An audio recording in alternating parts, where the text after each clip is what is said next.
I believe it was Galleon. He has fallen into madness. My name is Alex Valero from Spain.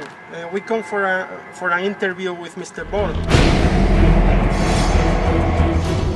Check out Vicisitud y Sordidez. So here's Uwe Boll, and you should definitely check out the website Vicisitud and then Sordidez. It's tough to remember this and type it to www.vicisitud. Okay.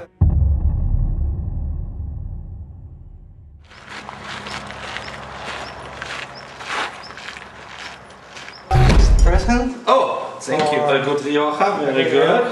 Very good. I love it. Thank you very much.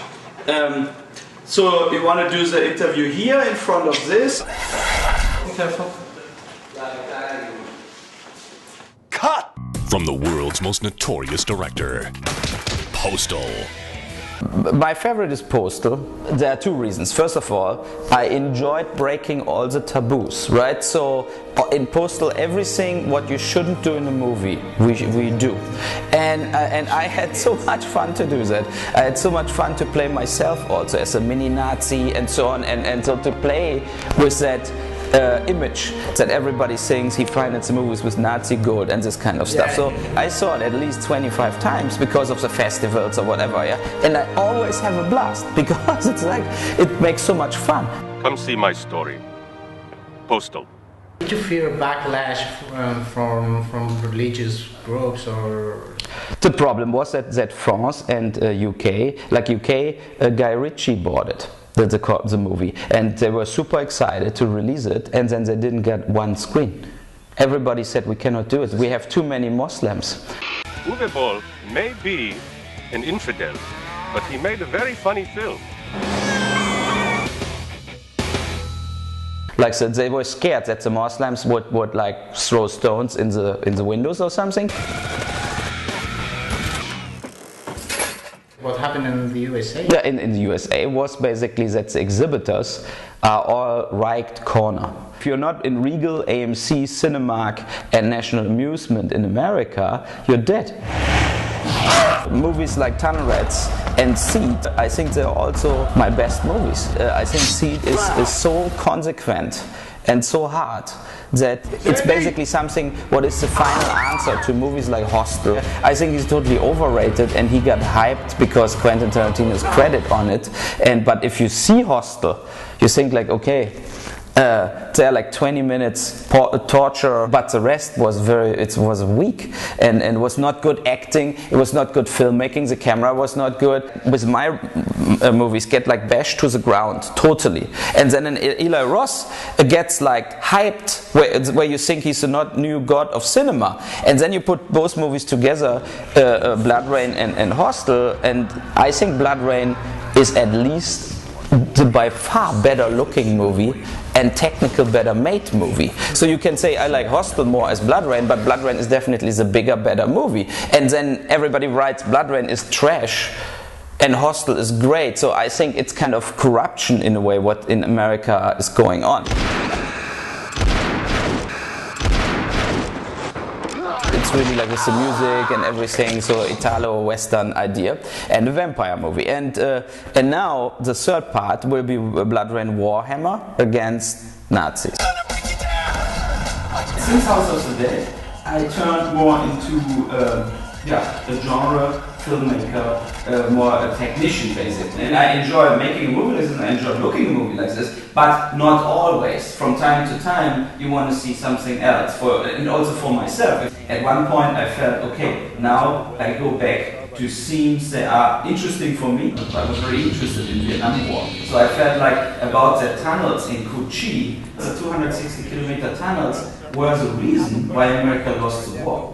Where we showed it the first time, there were actually like Vietnam veterans. They loved it. They said like it was like this and even worse. This goddamn tunnel! The Stoic. It's a movie about what happened in a German jail, 2006. The three guys were sitting only for like 1 year in jail, like minor crimes, little drug dealing, car stealing, whatever, tortured and raped the guy for 10 hours till he hated himself. And the question is really, how could that escalate? I always write German. Now I can translate it almost on my own, but at this point I needed all translators to do it. Well, what are you going to fire me for saying?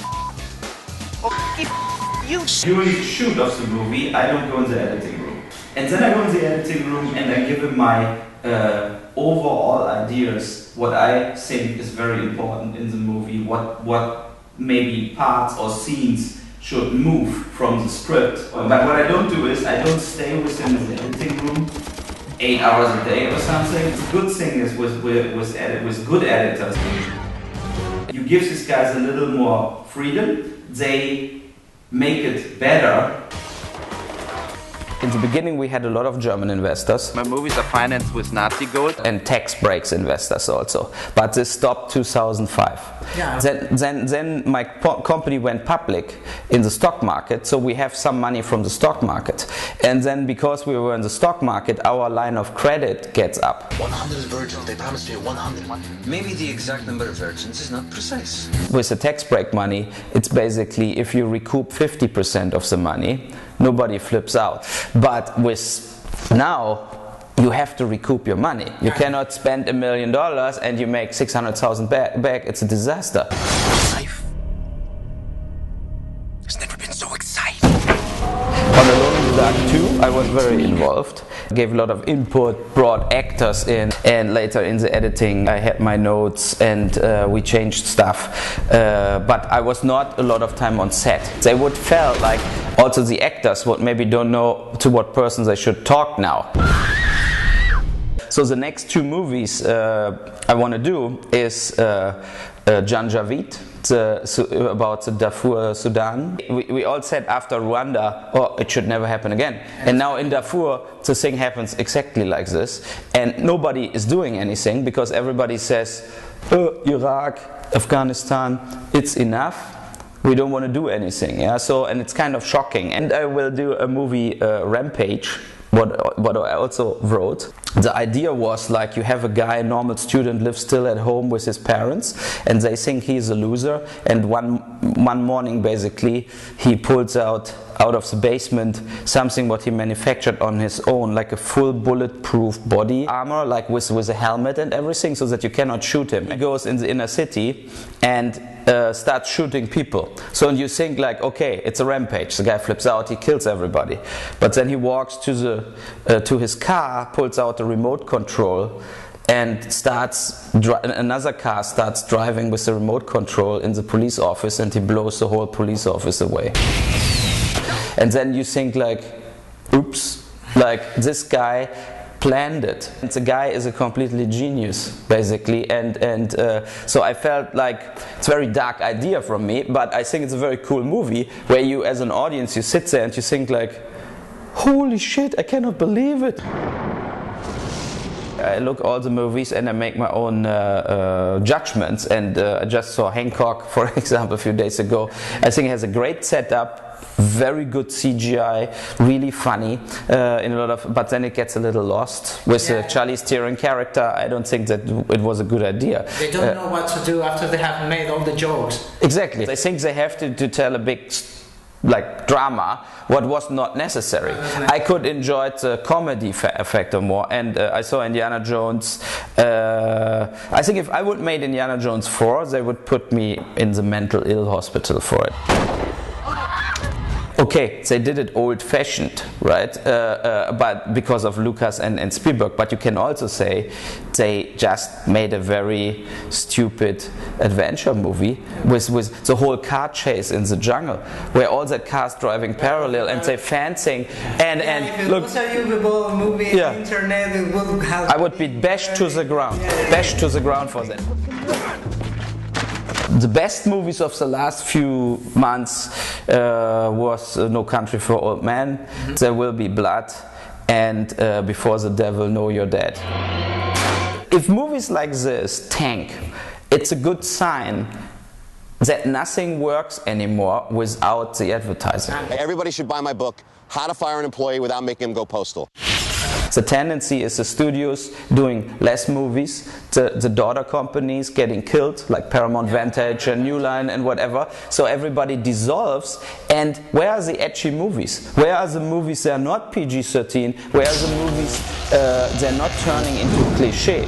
Like Indiana Jones, Iron Man, Narnia. It's basically proven if you put $50 million in advertising in US, you buy your box office. Yeah. So the people appear because they're getting like non-stop the trailers, and then they even go in movies like Get Smart or whatever, you know. So like movies what nobody needs, and I want to do something what is of course cheaper to make, but what is still big in a way, but it's very hard.